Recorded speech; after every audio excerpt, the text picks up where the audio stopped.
Assalamualaikum warahmatullahi wabarakatuh.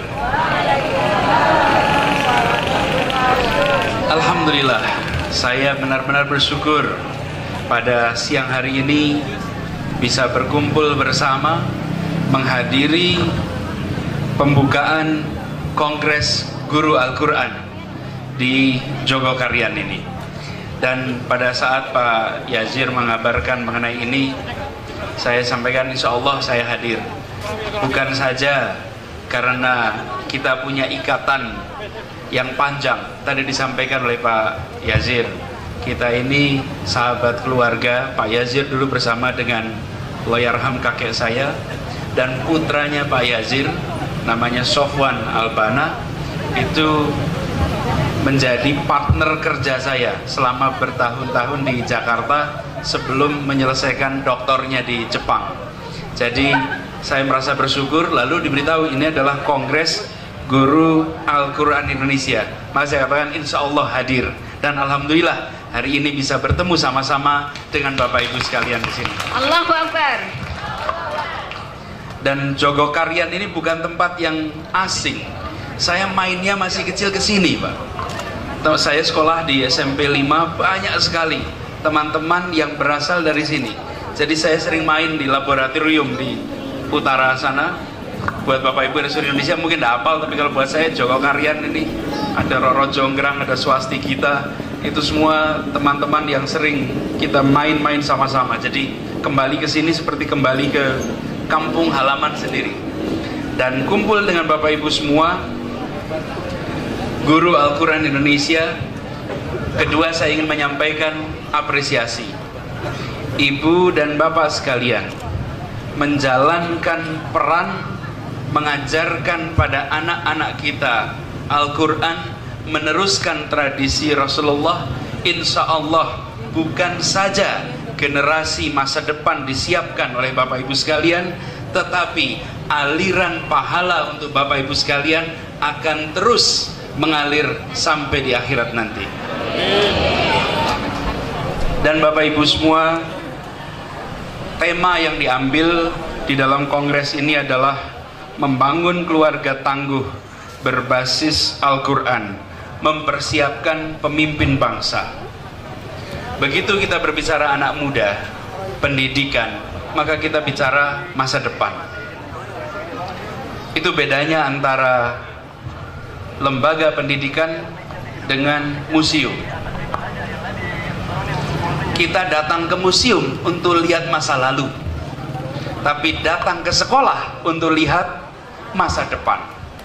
Karena itu tidak boleh sekolah kita seperti museum.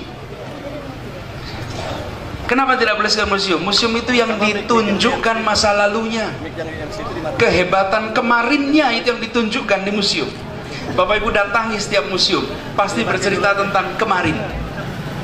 Sekolah kita, pendidikan kita tidak boleh ceritanya tentang kemarin.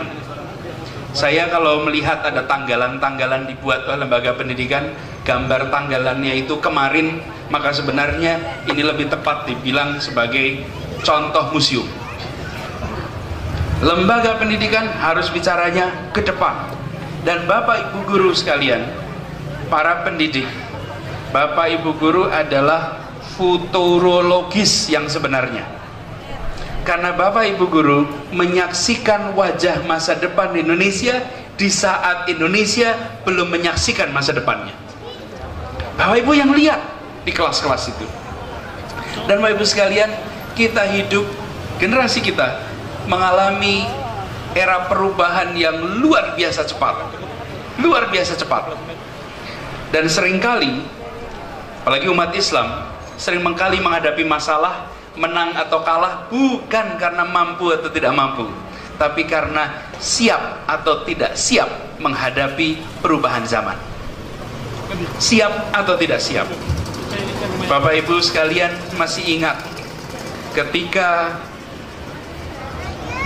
kita tengok dalam catatan sejarah betapa umat Islam yang pertama kali memperkenalkan namanya globalisasi. Bentangannya luar biasa. dari Maroko sampai Maluku kira-kira. Itu bentangannya. Semua berkomunikasi dan konsep yang namanya satu umat itu kita kenalkan oleh umat Islam. Tetapi kita juga menyaksikan ketika terjadi perubahan, ada revolusi industri yang terjadi abad 16, mulai turun pelan-pelan. Lalu kita menyaksikan ada revolusi industri fase kedua, fase ketiga. Sekarang sudah sampai fase keempat dari revolusi industri itu. Hari ini Bapak Ibu sekalian, kalau kita sebagai pendidik, sebagai orang tua merasakan benar betapa apa yang kita pelajari dulu berbeda dengan apa yang dipelajari oleh anak-anak kita, dan berbeda tuntutan anak-anak kita hari ini dengan masa depan. Pak Yazir, Pak Kadir, saya sering menyampaikan begini Pak, anak-anak kita, anak abad 21, mereka hidup di abad 21. Orang tua dan pendidiknya dan gurunya hidup di abad 20. Sekolahnya abad 19. Cara kita mengatur kelas, cara kita mengatur sekolah masih 19 ke belakang. Gurunya abad 20, anaknya abad 21. Ini kita harus sambungkan sekalian. Kita bukan sekedar mendidik anak-anak kita untuk memegang nilai, tetapi kita mendidik anak-anak kita untuk bisa memenangkan masa depan juga. Harus memenangkan masa depan. Jadi Ibu sekalian, kita lihat apa tuntutan ke masa depan. Jangan kita mendidik sekedar untuk membuat kita merasa puas hari ini, karena yang disebut sebagai kebahagiaan atas keberhasilan itu ditengoknya besok. Ini kebetulan saya beri contoh Pak Yazir aja, Pak Yazir. Pak Yazir ini beliau mendidik anak-anaknya. Saya kebetulan kenal, cuman saya tunjukkan di sini Pak Yazir sebagai contoh. Dididik untuk memegang akidah dengan kuat, memahami syariatnya dengan baik, lalu akhlaknya dibentuk, dan kemudian di akhlak ini komponen karakternya tumbuh. Untuk apa? Menjadi pembelajar. Anak tumbuh besar menjadi pembelajar. Kita seringkali kalau di dalam pendidikan agama kita konsentrasi di dua pertama, akidah, syariah. Akhlak sering kita agak lewat. Ke depan Ibu sekalian, yang dibutuhkan 3. Ini catatan ini saya sampaikan, catatan karena dunia sekarang mengantisipasi ini. Kita baca sekarang, jangan kita kalah. Kita baca sekarang supaya jangan kalah. Mengapa? Kita ini seringkali umat Islam itu syairnya baik, nadanya baik. Jadi kalau lagu itu syairnya baik, nadanya juga baik, tapi penyanyinya seling blero. Yang menyanyikannya sering justru kalahnya di situ, bukan pada syair dan nadanya. Karena itu sekarang sekalian kesempatan untuk kita, terutama di kongres ini, ada 3 sekalian pondasi yang disebutkan sebagai antisipasi masa depan. 1 adalah literasi. Dan di sini artinya literasi artinya apa? Baca, tulis, hitung, sains, teknologi informasi, finansial, budaya. Literasi komponennya 6. Dan salah satu dari literasi itu adalah literasi dalam konteks baca, tulis Al-Quran. Tapi itu literasi. Komponen yang kedua adalah karakter, yang kita biasa menyebut dengan istilah akhlak. Karakter. Apa karakter? Karakter itu 2. Satu adalah karakter moral, satu adalah karakter kinerja.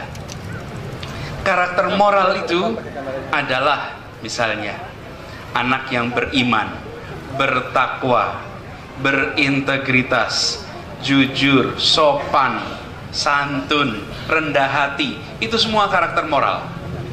Tapi karakter moral saja tidak cukup. Yang satu lagi karakter kinerja. Apa karakter kinerja? Kerja keras, tangguh, penuh inisiatif, tak mudah menyerah. Itu karakter kinerja. Kita tidak ingin anak kita jujur tapi malas. Sebaliknya, rajin tapi culas. Nggak mau. Kita ingin karakter itu dua-duanya. Jangan sampai karakter hanya sekedar kinerja saja, tapi juga jangan karakter hanya moral saja.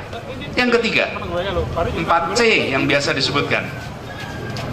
4C, yaitu kreativitas, kemampuan berpikir kritis, kemampuan komunikasi, dan kemampuan kerjasama.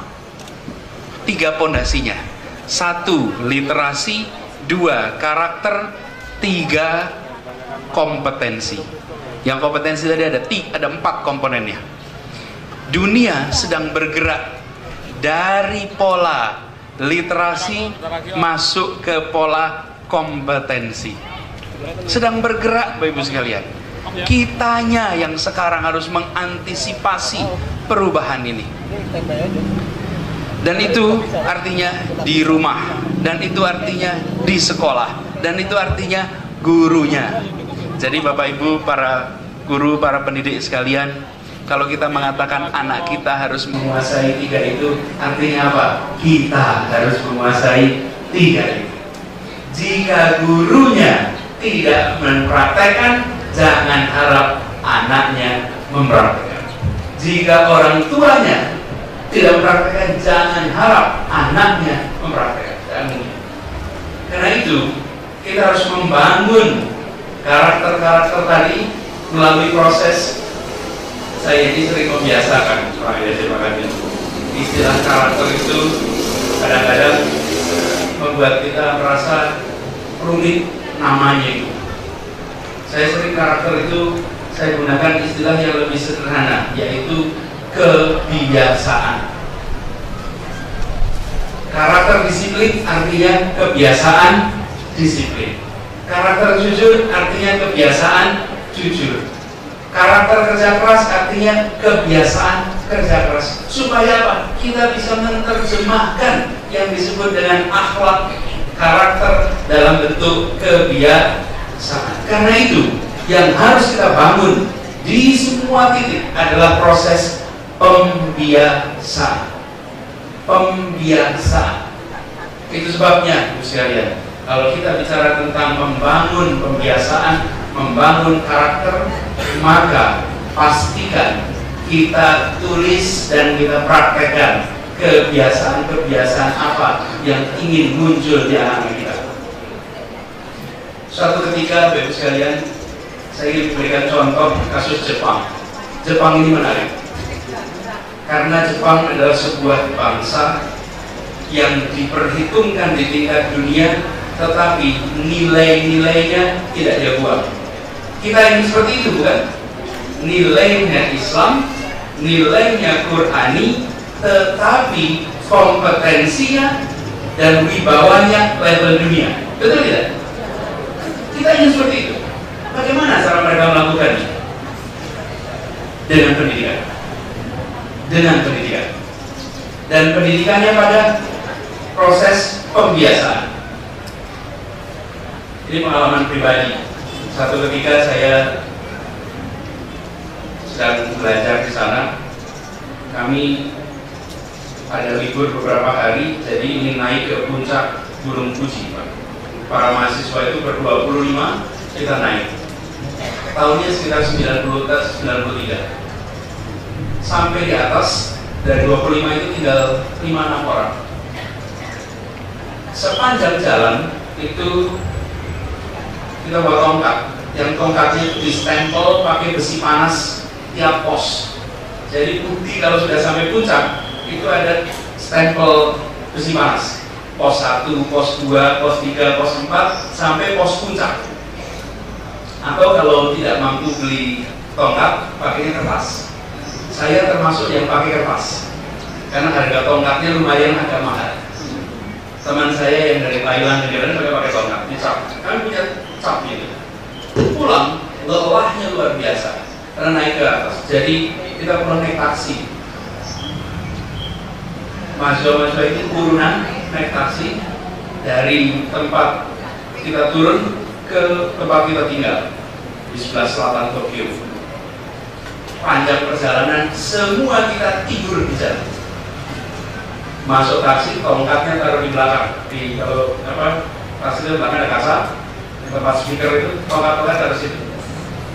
Tidur semua sepanjang jalan karena saking lelahnya.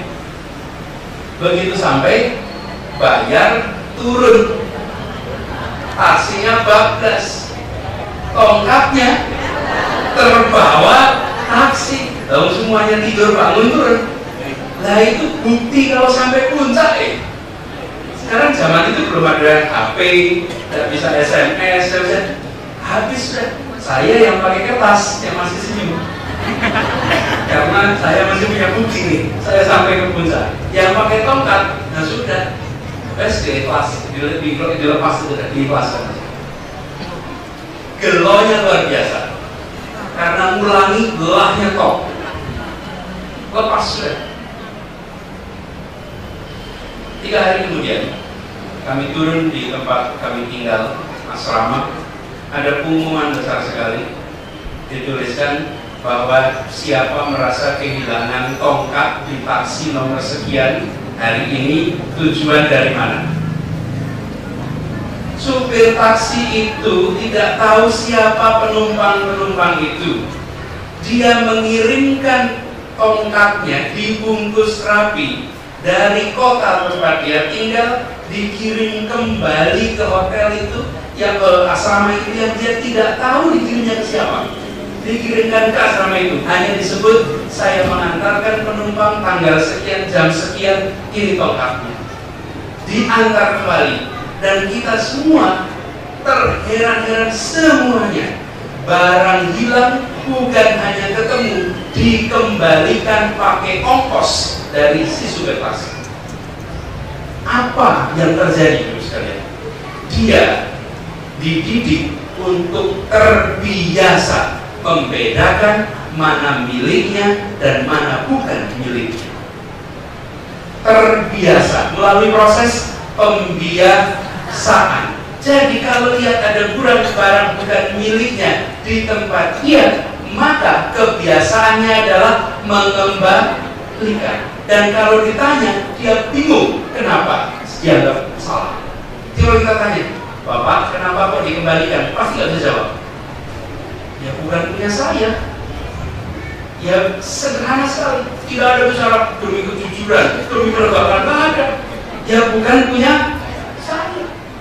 Sederhana sekali. Jadi di Jepang itu barang hilang ketemu. Lah kita di sini menghadapinya apa? HP dipegang hilang. Dipegang hilang. Saya mengalami hal yang sama. Tapi apakah seperti itu semua? Tidak. Pengalaman saya di kantor di Kemdikbud. Kemdikbud itu memiliki sebuah piano. Piano di Kemdikbud itu ada sebuah piano. Saya diberitahu ini pianonya piano hebat, Pak. Kenapa? Karena tutsnya, ini apa tuts itu tempat keyboardnya itu terbuat dari gading asli. Piano gading asli, jadi piano tua. Lalu penjaganya di situ bukan penjaga lah, yang merawatnya bagian apa inventaris barang. Orangnya sangat sederhana sekali. Saya diceritai oleh direkturnya, Pak, beliau ini suatu ketika membawa piano tadi ke servis piano Yamaha. Sampai di sana, orang-orang yang ngerti piano itu datang lihat, ini kok ada piano seperti ini di Indonesia. Ini dibelinya pasti zaman lama sekali. Lalu apa yang terjadi? Ada salah satu orang yang datang dan bilang, Pak, saya tukar piano yang sama persis. Yang sama persis, tinggal diganti nomor inventarisnya. Oke, dan Bapak diberi uang 2 miliar. Bapak Ibu bisa bayangkan kira-kira nilai pianonya seperti apa. Dan Bapak itu mengatakan apa? Terima kasih, tidak. Ini bukan piano saya, ini milik negara. Sederhana sekali. Dan waktu saya tanya, Pak, kenapa itu nggak mau? Hanya memang bukan punya saya, Pak. Tidak ada bicara demi anti korupsi, nggak ada. Kami menegakkannya ada. Sederhana sekali, bukan milik saya. Karena itu saya tidak punya hak untuk menukarnya. Ibu sekalian, di Indonesia tak kalah cerita-cerita seperti ini. Tak kalah banyak. Hanya seringkali kita sebagai orang tua, sebagai pendidik, justru tak menceritakan narasi-narasi keteladanan untuk membentuk karakter itu. Bapak Ibu sekalian, lihat film-film Hollywood. Lihat film Hollywood. Cerita tentang kriminalitas. Yang diceritakan kriminalnya atau polisinya? Polisinya. Yang diberitakan siapa? Polisinya. Hari ini apakah di sana banyak kriminal? Banyak. Tapi yang diceritakan bukan kriminalnya, tapi polisinya. Bapak sekalian, hari ini banyak orang ditangkap korupsi, bukan? Yang dibicarakan siapa? Koruptornya. Kita bicara koruptornya. Kita tahu persis rumahnya di mana, kekayaannya berapa, anaknya siapa saja. Tapi ditanya siapa yang tangkap, tidak ada tahu. Padahal mereka bukan menyerahkan diri, mereka ditangkap. Dan sekalian ambil sisi lain. Anak-anak kita membutuhkan contoh keteladanan. Jangan kita ikut-ikutan justru membahas yang korup, tapi kita membahas dan ceritakan pada anak-anak kita, nak, nanti kalau besar jadilah orang-orang yang menangkap para koruptor ini. Jadilah polisi-polisi yang memberikan korupsi. Bukan justru bercerita tentang itu loh korupsinya sekian malah makin jadi kepengen. Ternyata gampang juga ya cari uang banyak itu. Tidak. Jadi sekalian kita berhadapan dalam situasi yang berbeda sekali. Apa yang dikerjakan di Jepang, apa yang dikerjakan di banyak tempat, mereka membicarakan pembiasaan. Beberapa waktu yang lalu ada sebuah tulisan mengenai Syariah Compliance Index, ketaatan pada prinsip syariah. Saya sebetulnya terlibat di dalam penelitian ini, bukan sebagai ahli syariahnya, tapi sebagai ilmuwan sosial. Kami berkumpul di Kuala Lumpur, yang memimpin namanya Imam Faisal Abdul Rauf. Imam Faisal Abdul Rauf itu adalah imam yang mendirikan masjid di Ground Zero. Ingat ada masjid di Ground Zero yang ramai itu namanya Imam Faisal. Beliau mengundang, saya ikut datang di situ, dikumpulkan para ahli dari berbagai negara. Kita menghitung seberapa dekat dengan prinsip syariah, dengan pendekatan makosid. Seluruh negara di dunia, data sosial dengan prinsip syariah, tapi ambilnya makosidnya, jadi maksud dan tujuan syariah. Lalu di ranking lah negara-negara itu, keluarlah ranking itu. Yang paling atas namanya Denmark, negara yang paling taat dengan prinsip syariah. Bawahnya Selandia Baru, bawahnya lagi Swedia, Norwegia, Jepang. Yang negara-negara berpenduduk Islam justru di bawah. Akhirnya kita putuskan tidak usah dipublikasikan. Tidak usah, kenapa? Cuma bikin marah saja. Bikin marah saja, tidak usah saja. Ini jadi bahan refleksi saja. Tidak dipublikasikan. Kami tidak pernah mempublikasikan. Kenapa? Kami tidak berencana memangkas percaya di umat Islam. Tapi kita ingin ini jadi refleksi. Ini yang ditulis, kalau tidak salah, oleh Iqbal ketika dia kembali dari Eropa, bahwa di sana dia menemukan Islam tapi tidak menemukan Muslim.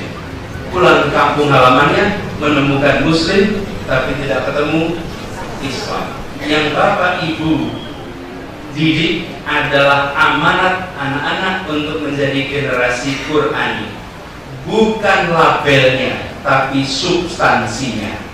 Dan itu artinya kebiasaannya. Mereka, kalau kita bicara 3 tadi, fondasi pertama adalah akidah, syariah, akhlak. Mereka lewati yang 2, mereka langsung ke yang ketiga. Karena itu mereka tidak punya akidah dan syariah, tapi langsung ke ketiga, akhlak saja. Itu saja. Kita punya 2 fondasi, tapi jangan sampai fokus di yang 2, yang 3 malah tidak. Itu tantangan kita. Dan Ibu sekalian, ini artinya orang tua harus diajak. Kami memulai dengan di Kemdikbud, mulai dengan berpartner dengan orang tua. Tadi Pak Sukiman juga sudah bicara di direktorat baru, Direktorat Pembinaan Pendidikan Keluarga. Selama ini Kemdikbud konsentrasinya di sekolah dan masyarakat, tapi keluarga tidak menjadi perhatian khusus. Mulai sekarang secara eksplisit kami justru ada direktorat untuk pembinaan pendidikan keluarga. Mengapa? Disinilah pendidikan pertama, terutama, terpenting, tapi seringkali paling tak tersiapkan. Orang tua itu paling penting, tapi paling tak tersiapkan. Di mana orang tua harus mengantisipasi? Bagaimana orang tua harus belajar dengan perubahan zaman yang luar biasa pesat? Kita ingin orang tua bisa mengantisipasi perubahan-perubahan itu. Bapak Ibu sekalian yang saya hormati, menumbuhkan karakter pertama kita pahami sebagai proses penumbuhan untuk menjadi penumbuhan. Penumbuhan tadi dalam tubuh kita. Karakter itu sudah nempel. Kenapa? Karena ada proses pembiasaan dan proses keteladanan. Karena itu Bapak Ibu yang saya hormati, tanggung jawab kita adalah justru memberikan ruang untuk merangsang anak-anak kita untuk tumbuh. Jadi saya bayangkan kalau anak-anak itu seperti biji pohon. Kalau biji pohon mangga itu besar, tapi di biji itu belum terlihat ada daun, belum terlihat ada batang, belum terlihat ada akar, masih kosong. Tapi bila kita tanam di tanah yang subur, maka dia akan tumbuh. Bagian dari pendidik, rumah tangga, keluarga, dan sekolah jadi tanah yang subur. Bagian dari pemerintah membuat iklim yang sejuk sehingga tanaman bisa tumbuh. Pemerintah membuat iklimnya. Pemerintah membantu mensuplai airnya, mendorong agar cuacanya, iklimnya memungkinkan, tetapi tempat tumbuhnya tetap di tanah rumah dan di tanah keluarga dan di tanah sekolah. Karena itu di tangan Bapak Ibu sekalian bibit ini. Saya usul jangan pernah menggunakan istilah mencetak generasi baru. Bukan, ini bukan percetakan. Ini pendidikan. Membentuk, bukan. Ini bukan kasongan yang kita membentuk, bukan. Ini adalah penumbuhan. Karena setiap dan anak-anak kita lahir dengan karakter pembelajar. Masuk sekolah, karakter pembelajarnya pelan-pelan hilang sampai habis. Sekolah seringkali justru yang mematikan karakter pembelajar. Kita punya tanggung jawab untuk mengubah itu. Karena itu sekalian saya berharap Kongres Guru Al-Quran ini bukan saja kesempatan untuk saling belajar, saling menunjukkan, saling menceritakan praktek-praktek terbaik, tapi saya usul ini forum untuk mengantisipasi yang dibutuhkan di masa depan. 3 tadi, literasinya, karakternya, kompetensinya. 3 itu kita siapkan untuk anak-anak kita. Dan kabarkan pada semua bahwa untuk menang kita siapnya sekarang. Lalu kita lihat sekolah-sekolah kita, rumah-rumah kita, sudahkah menjadi percontohan masa depan atau lebih mirip museum-museum? Kalau lebih mirip museum, mari kita ubah. Jika ceritanya masih masa lalu, mari kita ubah. Siapkan untuk masa depan. Dan jangan takut, Bapak Ibu sekalian, jangan takut untuk melakukan terobosan.